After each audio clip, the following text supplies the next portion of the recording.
bem? Como você está? Queria dar um estudo muito desafiador para mim, que é sobre a mansidão. Eu queria começar esse vídeo dizendo que deu tudo errado até esse momento para eu gravar o vídeo e pode ser que continue dando errado. Então, é isso.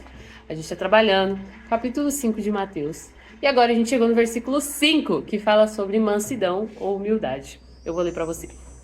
Ah, só um detalhe. Se houver algum barulho, alguma voz de criança, de adulto, alguma coisa, releve, me perdoe, continue, siga em frente, tá certo? Bom, o versículo 5 diz: Bem-aventurados os mansos, pois que herdarão a terra. Tem traduções que diz: Bem-aventurados os humildes, porque herdarão a terra. No Salmo 37:11 diz: Mas os mansos herdarão a terra e se deleitarão na abundância de paz. Bom, ser manso, por definição, é não se entregar à ira, confiando plenamente no Senhor como justo juiz. A mansidão, ela não é uma incapacidade de agir, tá? Não é você ser passivo, mas é a decisão de não usar a força para fins egoístas. Por que é não se entregar à ira e confiar plenamente no Senhor? Porque a gente geralmente se entrega à ira quando nós estamos usando a nossa justiça própria como balizador, certo? Balizador do quê? De um incômodo, de uma injustiça que outra pessoa nos causou, tá? A gente tem apenas como exercer a mansidão para com o nosso próximo que fez sim alguma coisa errada contra a gente. Mas quando nós somos mansos, em vez de nós sermos o juiz dessa situação, então a gente coloca para que o Senhor seja e confia plenamente neles. E a gente faz isso porque nós atribuímos a nós mesmos o valor adequado, tá bom? Mas isso vai ser melhor explicado. Isso é apenas uma definição geral. Esses dias mesmo, eu agi contra esses princípios e eu até diria que hoje eu agi contra esses princípios. Meu filho está numa fase difícil em que ele faz muita birra, em que ele me desobedece, olhando no fundo do meu olho, ele me desobedece. E ele sorri aqui de canto, aquele sorriso de quem quer desobedecer mais e mais. Olha só a voz, vocês estão ouvindo a voz, certo? Eu perdi a cabeça, eu ia gritar, eu ia espernear, sabe aquela coisa assim explosiva, aquela coisa extrema, quando minha mãe olhou pra mim e falou: filha, calma. Ela tava aqui em casa nessa hora, ela falou: calma, bem assim ó, com a mãozinha, calma.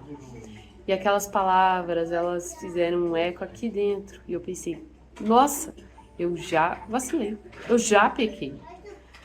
Foi quando eu lembrei daquele versículo que a gente conhece em Provérbios, né? Que diz que a palavra branda desvia o furor, mas a palavra dura suscita a ira.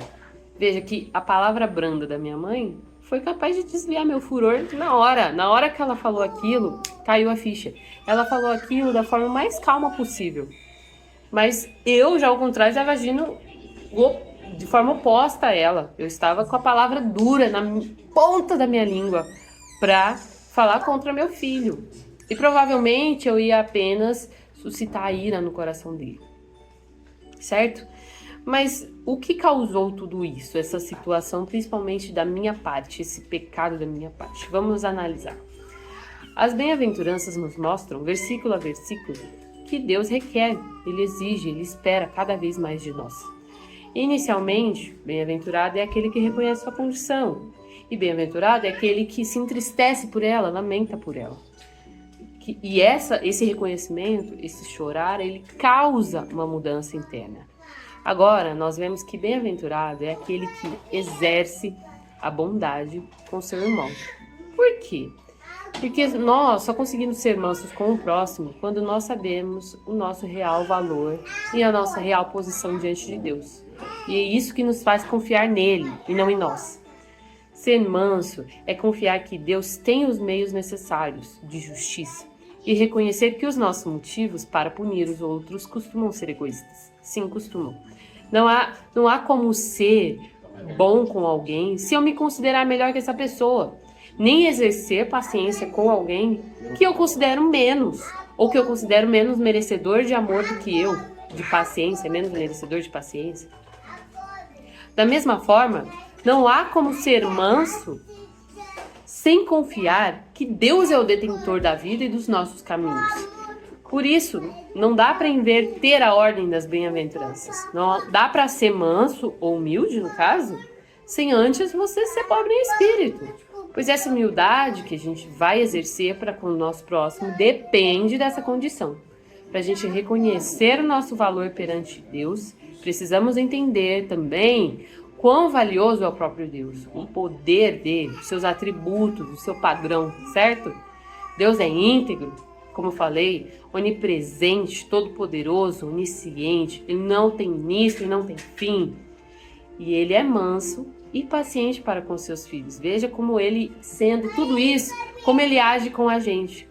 Como então nós não haveríamos de ser também, de agir como ele também age? Em Mateus 11:29, Jesus diz que ele é manso e humilde de coração, mesmo ele sendo Deus. Muitas vezes, o que acontece para nós não sermos mansos é que nós temos uma visão elevada sobre nós mesmos. Nós acreditamos que devemos reivindicar nossos direitos com o próximo, independentemente da conduta que o Deus Todo-Poderoso adotaria. O Evangelho, ele é contracultural. Você percebeu? Você percebe que o que o mundo nos ensina é a não abrir mão dos nossos direitos, a ser orgulhosos, pisar naqueles que nos ofendem. Já o Evangelho nos ensina a aceitar o prejuízo, a sermos humildes e dar a outra face.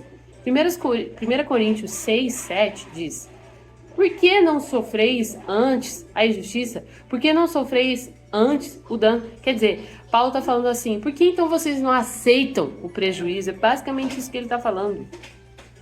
Mas cuidado, eu comentei isso no início, mas de verdade, eu gostaria de advertir, cuidado.